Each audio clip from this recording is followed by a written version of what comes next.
Hey everyone, welcome back to another video from Crazy Gamer. Today in this video we will be learning how to update Epic 7 application on your mobile device.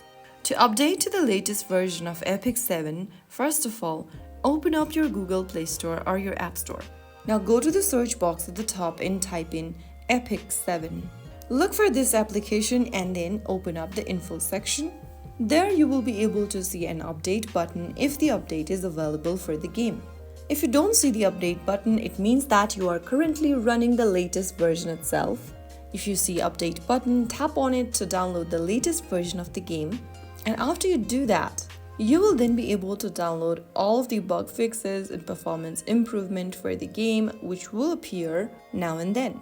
After the download is done or the update is done, tap on open to start playing the game. And that way you should be able to update your Epic 7 application to the latest version. If you found the video helpful, don't forget to like, share and subscribe to the channel for more videos like this. I'll see you in the next episode. Thank you for watching.